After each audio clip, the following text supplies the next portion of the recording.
Ano po yung dininig pinatawag ang dating Pangulong Duterte, pinatawag ng Quadcom? At ang ginamit na pamamaraan ay yung isinasaad sa saligang batas. Inquiry in aid of legislation. Base doon sa mga sinumpaang salaysay at affidavit nung kanyang mga inusig nung kanyang panahon sa war on drugs. Yeah. Hindi naman ipinatawag ang mga taong maaring makapagbigay sa kanya ng tulong upang ipaliwanag ang war on drugs. Attorney, huwag mong bubulungan yan. Iko-contempt kita. Nagkukunwa lang na korte. Yung mga chairman ng 4 na komite doon, wala ni isang abogado. Bakit ang inuuna ay usigin ang isang tao na hindi naman ipadadaan sa tamang proseso ng batas? Pangalawa, tinawag po nila ang pangalawang Pangulo sa 2 pagkakataon. Una po, nang magpipresent siya ng budget. Ang pinipresent po niyang budget ay budget for 2025. Akalain po ninyo ang gusto nilang tanungin ay yung pagkakagasta ng kanyang budget noong 2022 and 2023.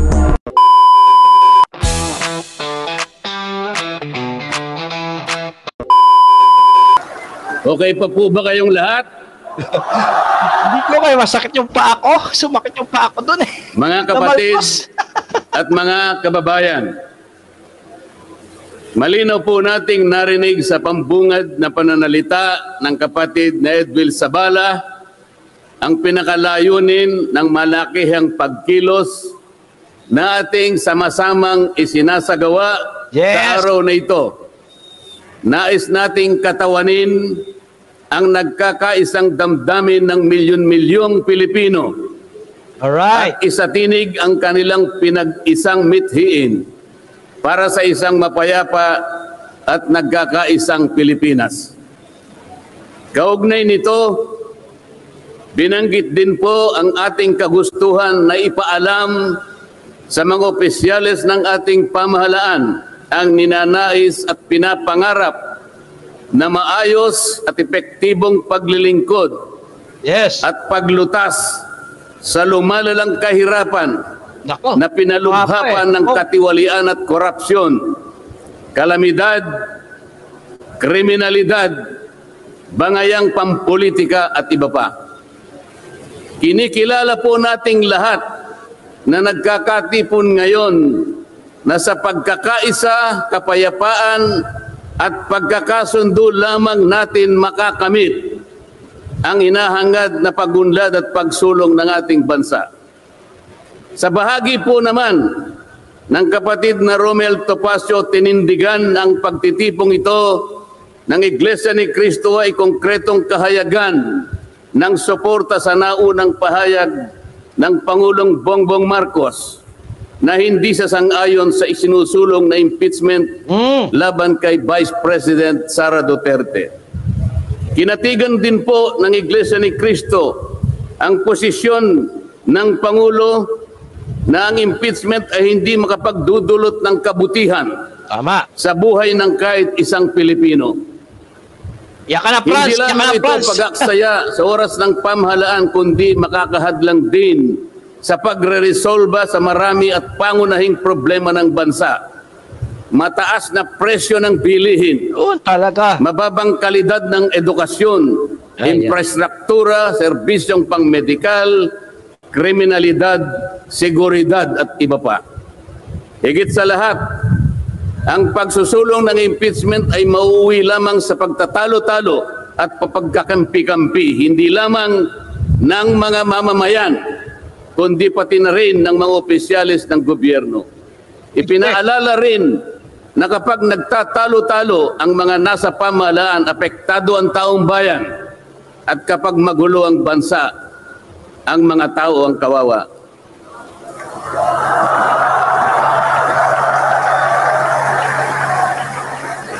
Lagyan po natin ng konteksto ang dalawang pagpapahayag na nauna upang lalong mabigyan ng diin ang kahalagahan ng pagkakaisa. pagkakasundo at kapayapaan sa ikalulutas ng panganib na dulot ng kahirapan dahil sa lumulubhang katiwalian, korupsyon, kalamidad at lalo lamang napabibigat ang buhay at pamumuhay ng ating mamamayan. Sa isang ulat balita ng periodikong Philippine Star, 4 na araw nang nakararaan ay ganito ang sinasabi. Based on a recent SWS survey, an estimated 17.4 million Filipino families considered themselves poor in the last quarter of 2024. This number represents 63% of the surveyed respondents, the highest self-rated poverty in 21 years. Across the country, Mindanao had the highest self-rated poverty at 76%, followed by Visayas at 74% and Luzon at 55%. Mga kababayan, sa tayang 5 ang miyembro ng bawat pamilyang Pilipino, nangangahulugan na aabot sa 87 milyong Pilipino sa ngayon ang nagsasabing sila ay mahirap. Katumbas ito ng 75% ng ating populasyon ngayon na tinatayang 116 million o mahigit pa. Gusto ko pong banggitin sa inyo at kailangan malaman ninyo na sa taong ito ang ating national budget ay nagkakahalaga ng 6.3 trillion pesos. Grabe, laki ano? Ito po ang ating national spending. Ang ibig sabihin, ito pong halagang ito ang gagamitin dapat ng pamahalaan upang tugunin ang lahat ng pangangailangan, pangkabuhayan, panglipunan, pangkalusugan, pangedukasyon, pangseguridad, lahat ng kakailanganin alang-alang sa kapakanan ng bawat isang Pilipino. 6.3 trillion pesos. Ngunit, ang tinatayang magiging income lang ng ating bansa ay kulang pa sa 5 trilyong piso. Ang ibig pong sabihin, meron tayong deficit. Meron tayong kakulangan na 1.5 trillion pesos. Ito po ang ating ipangungutang sa taong ito. 1.5 trillion pesos. Ibig sabihin po, bawat araw tayo'y gagasta ng 17.6 billion pesos. Yun po yung ating gasta. Araw-araw. Ngunit ang ating kinikita ng bansa ay 13.4 billion pesos lamang. Sa makatuwid, kulang pa. Ang uutangin natin araw-araw ay 4.2 billion pesos. Katumbas ng 175 million pesos bawat oras. Napakabigat po na hinaharap na hamon at problema ng ating bansa. Hindi po biro-biro ito. Ito po ay pananagutan po ng ating mga opisyalis. Hindi po pwedeng talikuran ito. Ganito na po kalala ang problemang pang-ekonomiya ng ating bansa.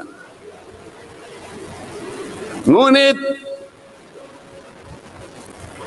hindi po yata ganito ang naging direksyon, sapagkat sa halip na po unahin ang mga binanggit nating malalaking problema na kinakaharap ng ating bansa, ang inuna po ay mga bagay na mauuwi lamang sa pagkakampi-kampi at pagkakabahagi ng ating bansa. Bakit po? Kampi. Nagtatagpo ng Quadcom. Ayan. Ang buong akala ko po, sa pagtatatag ng Quadcom, ito po ay 4 na komite sa House of Representatives. Kinonsolidate, ginawang isang makapangyarihang komite na ang buong akala ko, ito ang gagamitin para tutukan ang namumuong problemang lumulubha pa na hinaharap ng ating bansa. Nabudol tayo dyan sa Quadcom na yan. Napakataas po ng bilihin, lalo na po yung pagkain ngayon. Correct. Nagtanong-tanong po ako, ang isang pirasong kamatis last week Yan. is 20 pesos. Tama po ba yun? Tama po, tama Kong. Ngayon Yes. po, may nagsabi sa akin 30 pesos isang kamatis. Grabe, no? Ang isang kilong kamatis, 400 pesos. 400 Tama po pesos. ba yun? Ang isang piraso ng siling pangsigang ay 10 piso. Yun po Ay! yung sinabi sa akin. Tama po yun? Yes, tama po. Tama. 600 pesos per kilo. Nakaw. Yun po ang bell pepper. Dalawang kulay po yata yung bell pepper. Isang berde, isang pula. Wala. 45 pesos ang isang piraso. Ay, grabe. 1,000 pesos ang isang kilo. Bakit hindi po ito yung unang harapin natin? Napakalala po ng presyo ng kuryente sa ating bansa. Tama. Meron po akong isinulong na 10 panukalang batas na ang tanging layunin ay ibaba ang kuryente sa bansang ito. Talaga manalo si Kong Marcoleta sa Ikinalulungkot pagka-senador. ko pong ibahagi sa inyo na kahit isa'y wala man lamang pong nadinig. Ano po yung dininig? Pinatawag ang dating Pangulong Duterte, pinatawag ng Quadcom. At ang ginamit na pamamaraan ay yung isinasaad sa saligang batas. Inquiry in aid of legislation. Natupad po ba yung inquiry in aid of legislation? Hindi. Hindi.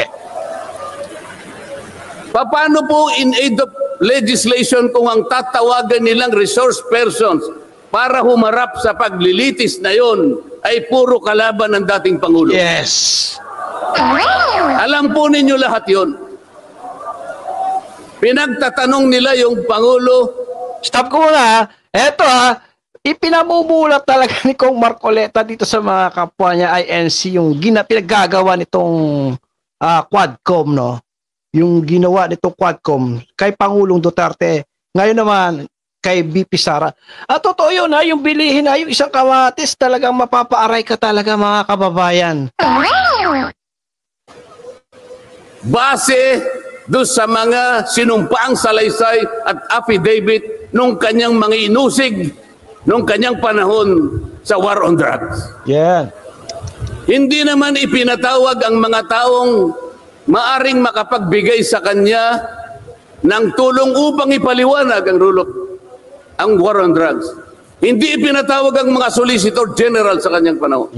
Hindi ipinatawag ang mga CPNP upang magpaliwanag kung ano ang war on drugs. Puro kalaban ng dating Pangulo. Yung mga abogadong kasama niya para magtanggol sa kanya, hindi pwedeng magsalita. Yan. Sapagkat ang tuntunin sa mga komite, ikaw ay papayagan lamang para payuhan mo ang kliyente mo sa kanyang karapatan. Ngunit paano mangyayari na ang kliyente nila ay papayuhan sa kanyang karapatan kung bubulungan lang siya, ay makikita siya ng isang chairman doon. Attorney, huwag mong bubulungan yan. Iko-contempt kita.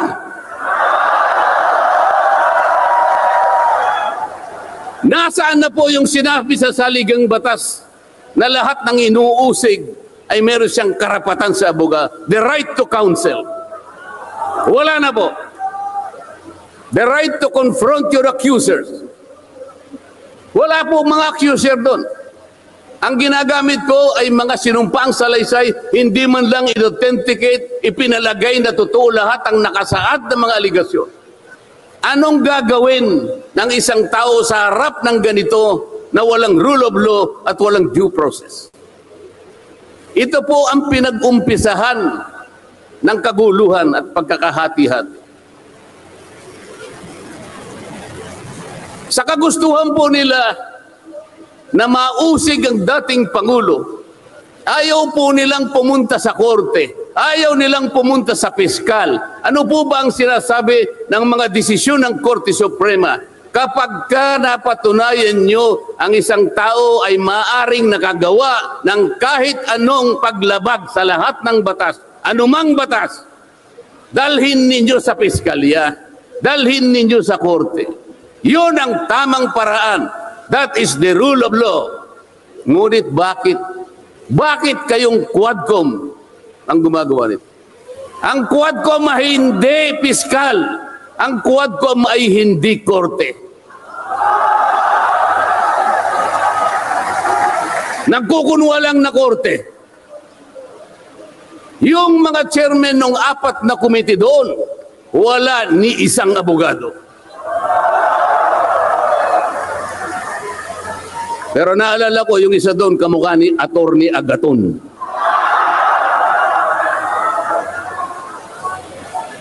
So sa halip na ang unahin ay yung kapakanan ng mamamayan, sa harap at liwanag ng napakaraming nakabantang panganib sa atin, sa ekonomiya, panglipunan, pangsiguridad, korupsyon, katiwalian. Bakit ang inuuna ay usigin ng isang tao na hindi naman ipadadaan sa tamang proseso ng batas?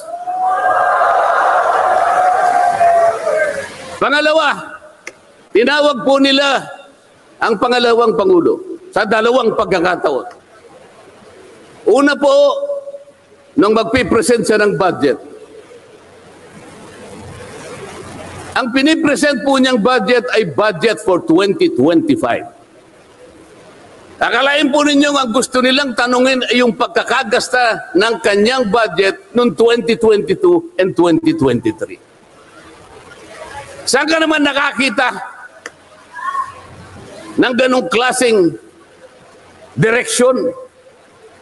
2025 ang dapat pag-usapan, ang kanilang pilit na itinatanong ay paggamit o paggasta niya noong 2022 at 2023.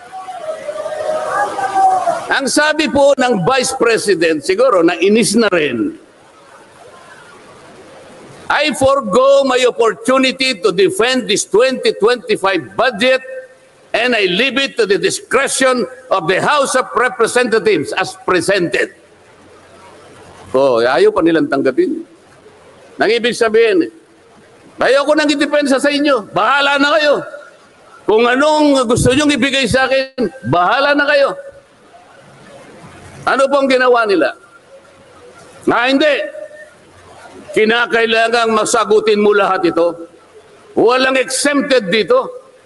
Kahit anong ngayon siya, kailangan namin tama po yung lahat po ng paggasta ng pera ng bayan ay kailangan pong suriin. Totoo po yun. Ngunit meron pong pagkakataon at panahon sa paggawa nito. Hindi po sa panahon ng pipresenta ng budget. So ang ginawa po nila, tinawag uli ang pangalawang Pangulo sa isang pagdinig sa isang komite na kung tawagin ay Committee on Good Government. Alam po ninyo yung pagsisimula nila para magkaroon ng katwiran na masabi na ang Vice President?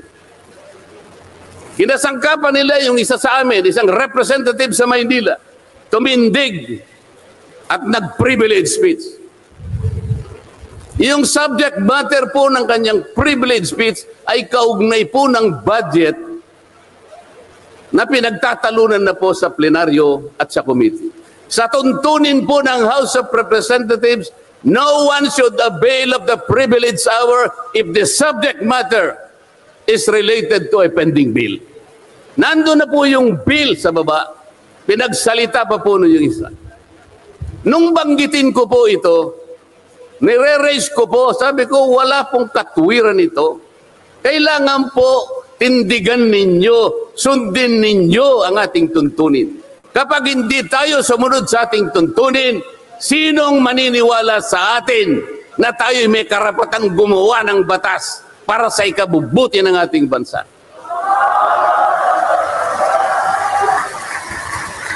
Ang sabi po ng chairman, Noted. Eh, saan ka naman nakakita ng ganun?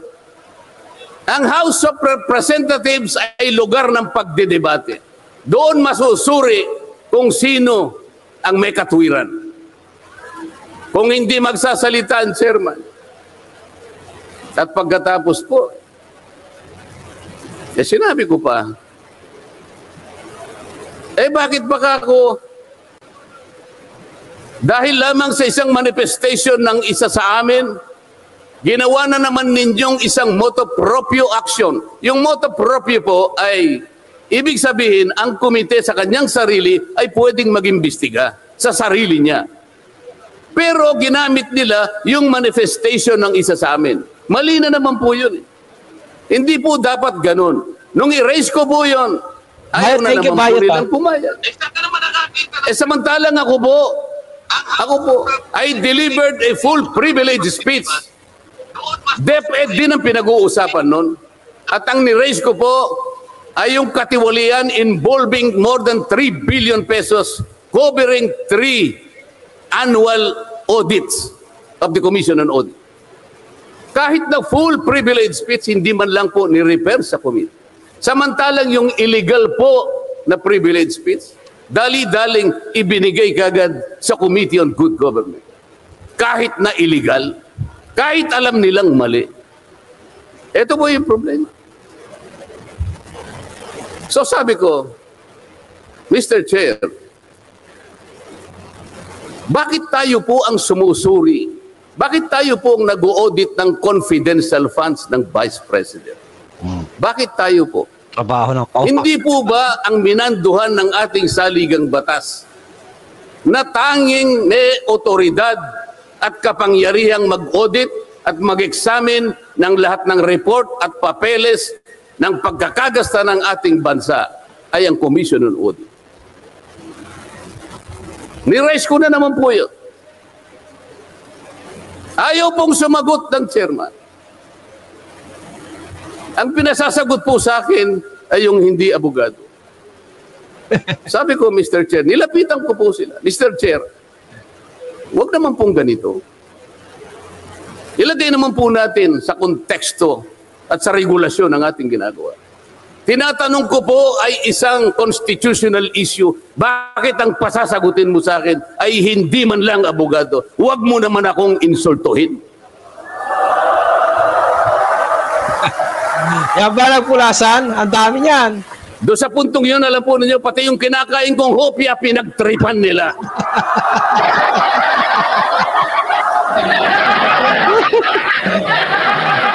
Ang Iglesia ni Cristo ay hindi po laban sa impeachment, sapagkat ang impeachment ay itinatadhana sa saligang batas. Correct.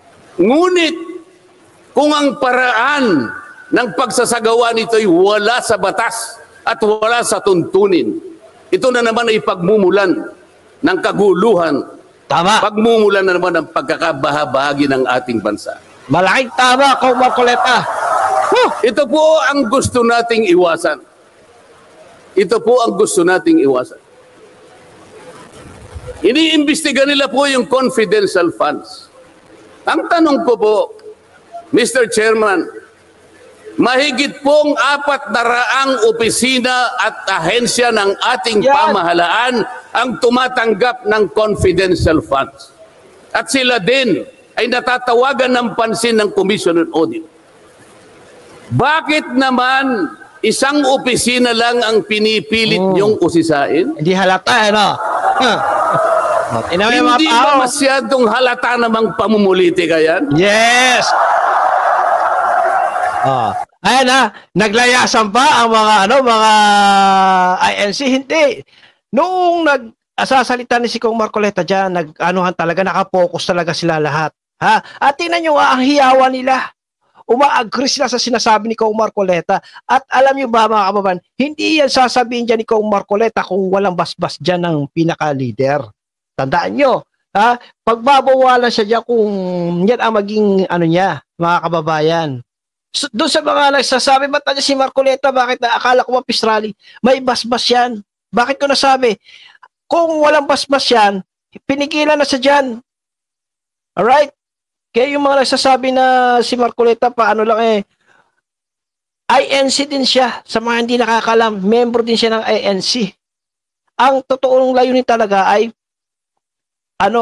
kapayapaan, pagkakaisa, hindi yung magkabuklod-buklod, mag-aaway-away. O, tingnan nyo ngayon nangyayari, nag-aaway-away. Di ba? Kayong mga supporters, naniniwala kasi kayo sa mga fake vloggers, sa mga bayarang vloggers. Kagaya lamang ng takero na sinasabi ng buang daw yan. Oh, nagpapaniwala kasi kayo. Naglayasan ba yung mga yan? Sa post niya, nakita niyo bang post niya? Ay, meron bang naglayasan diyan na nakapokus kay Congressman Marcoleta? Ito po yung gusto nating liwanagin. Hindi po tayo laban sa pag-iimbestiga ng katiwalian. Ilagay po natin sa ayos. Sana man lang kumuha sila ng ilang pang mga bahagi ng opisina na kagaya din ng paggagamit ng confidential funds sapagkat ang layunin po raw ay makagawa ng batas. Tama. Kung talagang gusto ninyong gumawa ng batas, kasi po in aid of legislation, palagi po ito ang nagagamit, inquiry in aid of legislation. Nasa saligang batas po naman talaga ito. Kaya lang, meron pong limitasyon ang inquiry in aid of legislation. Ano po yung unang limitasyon? Kailangan po meron ka ng nakabalangkas na batas, panukala. Hindi mo lang makumple-kumpleto sapagkat nag-aatubili ka, baka merong impact ito sa ibang sektor. Kaya tatawag ka ng mga tao na makatutulong sa'yo para sa ganun makumpleto mo ang iniisip mong panukalang batas. Pagka ganun, alam niya kung sinong tatawagin niya. At alam niya rin kung anong itatanong niya. Ang galing Hindi talaga po ng ganun ang nangyayari ngayon eh. Dahil nga wala na pong rule of law, basta na lang sila tatawag ng kahit sino sapagkat hindi naman po talaga ang layunin ay gumawa ng batas kung hindi usigin ang taong gusto nilang usigin. Ito po ang nangyayari ngayon.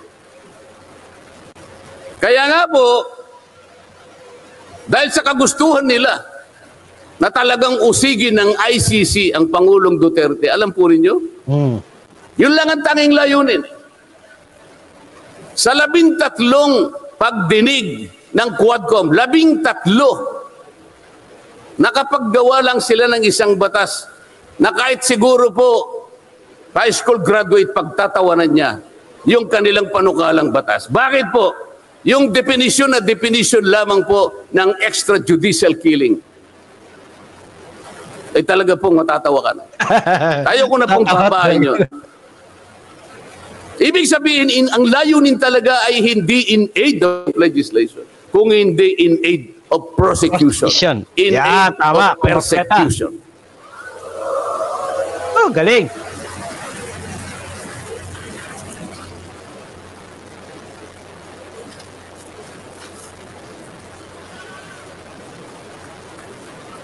Kanina po, mga kababayan, napanood po ninyo ang video na kung saan ay nagpahayag ng di pagsang-ayon si Pangulong Marcos sa namumuong impeachment laban sa pangalawang Pangulo. Ulitin ko lamang po yun. Sabi niya, tumutukoy po dun sa pagsasagawa ng impeachment. This is not important. This does not make any difference to even one single Filipino life. So why waste on this? What will happen if somebody files an impeachment? It will tie down the House. It will tie down the Senate. It will just take up all our time and for what? For nothing. For nothing. Sabi po niya ito, none of this will help improve a single Filipino life. As far as I am concerned, it is a storm in a teacup. It's a tempest in a teacup. Ang ibig sabihin, isang napakaliit na bagay na pinipilit ninyong palakihin. Napakalaki ng problema ng bansa ang inaharap natin. Ito ang ating atupagin. Ito yung gustong mangyari ng Pangulo ng Republika ng Pilipinas. Sumagot po ang liderato ng House of Representatives. At sa isang bahagi, ang sabi po niya, ito po, kinuha ko lang yung isang bahagi sa isang mahabang manifestong ginawa nila. Sabi po ng House of Representatives, bilang tugon doon sa sinabi ng ating Pangulo. Sabi po niya, Together, let us rally behind our President to protect and preserve the gains of democracy as we build a stronger, more united, and more prosperous republic. Pero nasaan po kaya? Nandito po kaya lahat yung mga sumama sa manifestong ito na sumusuporta na mag-rally tayo sa likod ng Pangulo? Tayo'y magkaisa upang panindigan yung nauna niyang pahayag na ang gusto nating unahin na pagkaisahan ay yung pagtugon, pag-address sa mga problema ng bansa. Nasaan kaya sila? Nandun kaya sila sa likod ng Pangulo o tayo lang lahat? Wala. Sa Makati, tayo pong lahat ngayon na sama-samang nagkakatipon ngayon na hindi ko mabilan kung ilang Milyon. Meron 1 milyon po yata. Mahigit. Tayo pala ngayon ang nagkakatipon sa diwa ng tunay na kapayapaan at pagkakaisa na nagrarally ngayon. Sapagkat tayo lamang ang nasa likod ng Pangulo sa kagustuhan niya na harapin natin ang mga hamon at nagbabantang problema ng ating bansa. Sapagkat, sabi niya, totoo naman, ang impeachment ay hindi makapagbibigay kahit anong butil ng kabutihan sa buhay ng isang Pilipino. Bago po ako magtapos, ay nais ko pong sipiin dito ang butil ng kaalaman na inalaw sa isang 1957 Nobel na ang pamagat ay Atlas Shrugged ni Alice O'Connor, na kilala sa taguring Ayn Rand. Ang sabi po niya. Sa English muna po, pasensya na po kayo. When you see that in order to produce, you need to obtain permission from men who produce nothing. When you see that money is flowing from those who deal not in goods but in favors, when you see that men get richer by grab and pull, not by work, and your laws don't protect you against them but protect them against you. When you see corruption being rewarded and honesty becoming a self-sacrifice, you may know that your society is doomed. Kapag nakikita po ninyo na para tayo mag-produce, ay hingi pa tayo ng permiso sa mga taong hindi naman nakakapag-produce. At nakikita po nyo na umaapaw ang pera sa pamagitan ng patagong transaction at hindi sa pamagitan ng mga merchandise na nakikita natin. At nakikita ninyo kanya na yung iba ay lalong nagiging mayaman sa pamagitan ng katiwalian at hindi sa pamagitan ng trabaho. At ang mga batas ninyo, sila pa ang pinoproteksyonan. At ang batas ninyo ay sila pa ang lumalaban sa inyo. At kapag ang corruption ay ito ang itinatadhana, ito ang binibigyan ng reward. At yung katapatan ay ito ay nagiging sakripisyong pang-personal. Alam na ninyo na ang inyong lipunan ay nasa kapahamakan. Mabigat po ito. Mabigat po ito. Ito ang dapat harapin ngayon sa pamamagitan ng pagkakaisa, pagkakasundo at kapayapaan. Hindi po biro-birong problema ang inaharap ng ating bansa. At bago po ako tuluyang magtapos, payagan ninyo kung ulitin ang sentimiento ni Edmund Burke, isang English political philosopher, na sinabi niya, "The only thing necessary for evil to triumph is for good men to do nothing."